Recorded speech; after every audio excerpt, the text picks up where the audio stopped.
Grandes civilizações.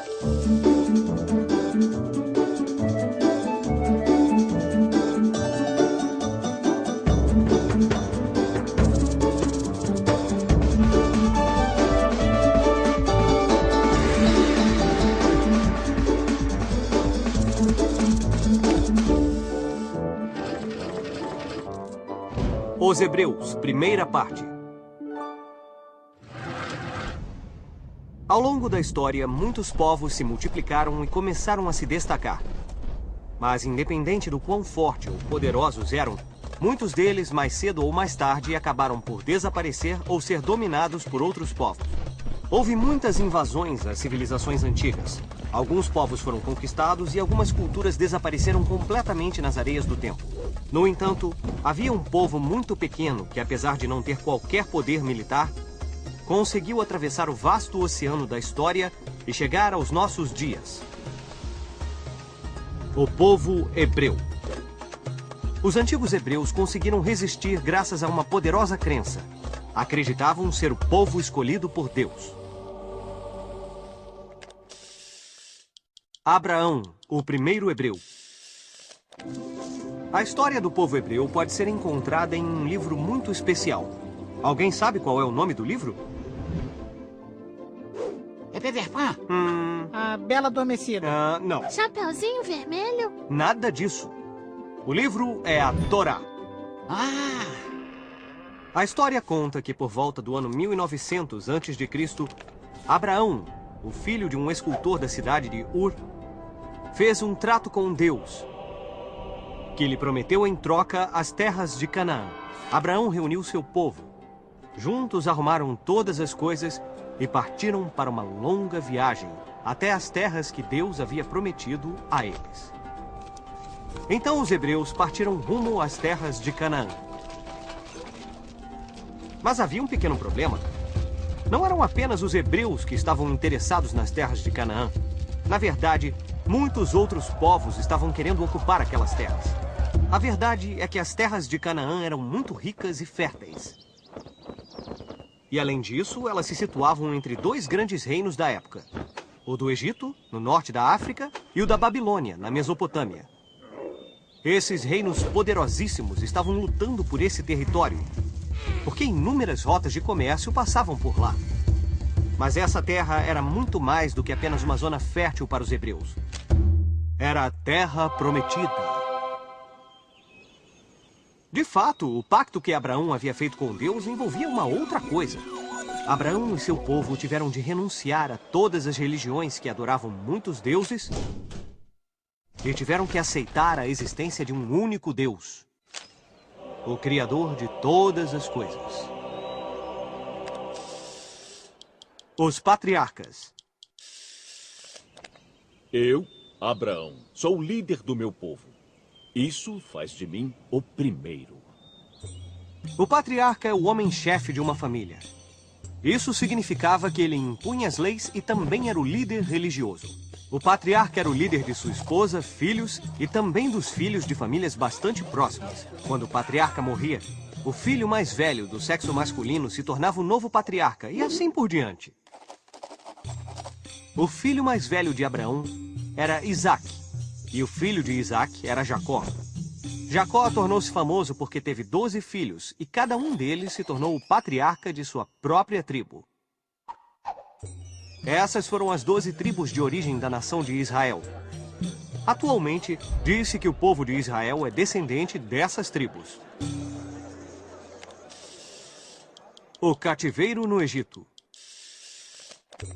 Então, vamos voltar a Jacó e seus 12 filhos, os bisnetos do grande Abraão. Um dos filhos de Jacó, José, tinha um dom especial. Ele sonhava com o futuro. Um dia, José contou a seus irmãos um de seus sonhos. Nesse sonho, seus irmãos o elogiavam e curvavam-se diante dele. Bem, esse sonho os deixou tão zangados que eles o atiraram em um poço e depois o venderam a uma caravana de comerciantes que ia para o Egito. No Egito, José foi preso e escravizado. Mas sua capacidade de interpretar sonhos o tornou famoso e finalmente despertou a atenção do faraó. O faraó contou seus sonhos a José.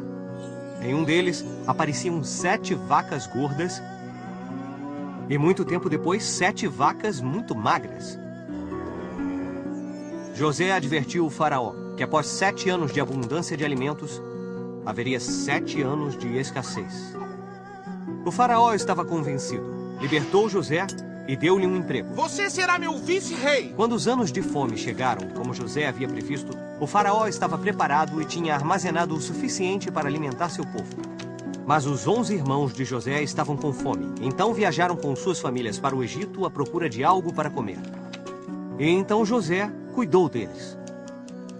Mas as coisas estavam prestes a mudar. Um novo faraó havia sido eleito no Egito. E ele não era como o outro. Ele temia e desprezava os hebreus. Por isso os escravizou e os maltratou terrivelmente. Acredita-se que a escravidão no Egito durou cerca de 200 anos. Um dia, nasceu um homem que se tornaria um grande líder. Um verdadeiro herói. Esse homem se chamava Moisés. Moisés libertou os hebreus da escravidão. Seu povo deixou o Egito e passou os 40 anos seguintes vagando pelo deserto. Durante esse período, Moisés subiu ao topo do Monte Sinai, onde Deus lhe deu os 10 mandamentos. Esses mandamentos eram como um código de conduta que as pessoas deveriam seguir. Os hebreus protegiam os mandamentos na Arca da Aliança e os transportaram através do deserto. Eles acreditavam que os longos anos de peregrinação foram um teste que Deus lhes deu antes de permitir o regresso à terra prometida de Canaã. Vamos usar a nossa bússola do tempo para saber mais sobre outros códigos de conduta nos tempos antigos.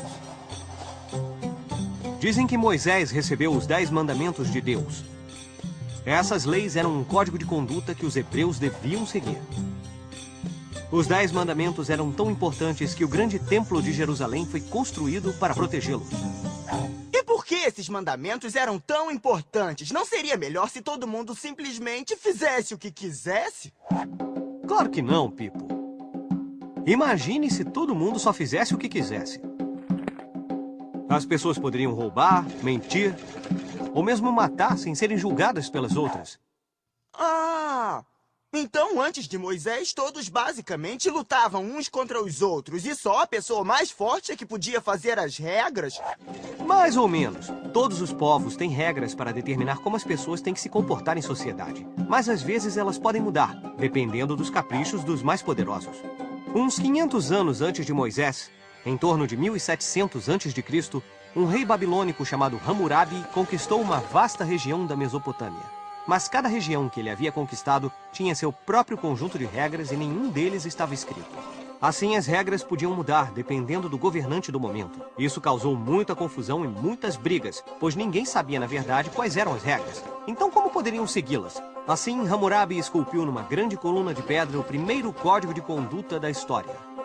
Desde então, não havia mais dúvidas sobre quais eram as leis do povo, já que haviam sido esculpidas em pedra para que todos as vissem. E justamente porque foram esculpidas em pedra, ninguém poderia alterá-las, nem mesmo os reis. No próximo episódio de Grandes Civilizações, os Hebreus, segunda parte. Depois de muitos anos vagando, os antigos hebreus finalmente retornaram à sua terra. E assim começou um período magnífico de sua civilização. O tempo dos reis de Israel. Foi nessa época que nasceu uma grande história sobre um jovem pastor chamado Davi, que foi voluntário para lutar contra os filisteus e seu maior guerreiro, um gigante chamado Golias. Embora Davi fosse muito pequeno, ele foi capaz de derrotar Golias usando sua inteligência em vez de sua força. Davi, armado apenas com uma funda, deu um golpe certeiro no olho de Golias. Assim, após derrotar o maior guerreiro dos filisteus, Davi os expulsou e trouxe a paz ao território. Tornou-se rei de Canaã e fez de Jerusalém a capital.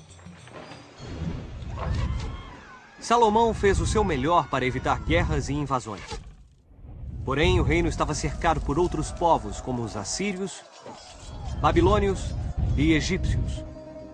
E todos queriam as terras férteis de Canaã. Por volta do ano 539 d.C., os judeus voltaram para a cidade santa de Jerusalém, onde reconstituíram o famoso templo construído por Salomão. Todas as dificuldades que tinham superado tornaram suas convicções ainda mais fortes, e gradualmente eles foram se isolando dos outros povos. Eles escreveram muitas histórias de seu passado e os mandamentos santos de sua religião. Essas histórias e ensinamentos foram reunidos em um livro chamado Torá.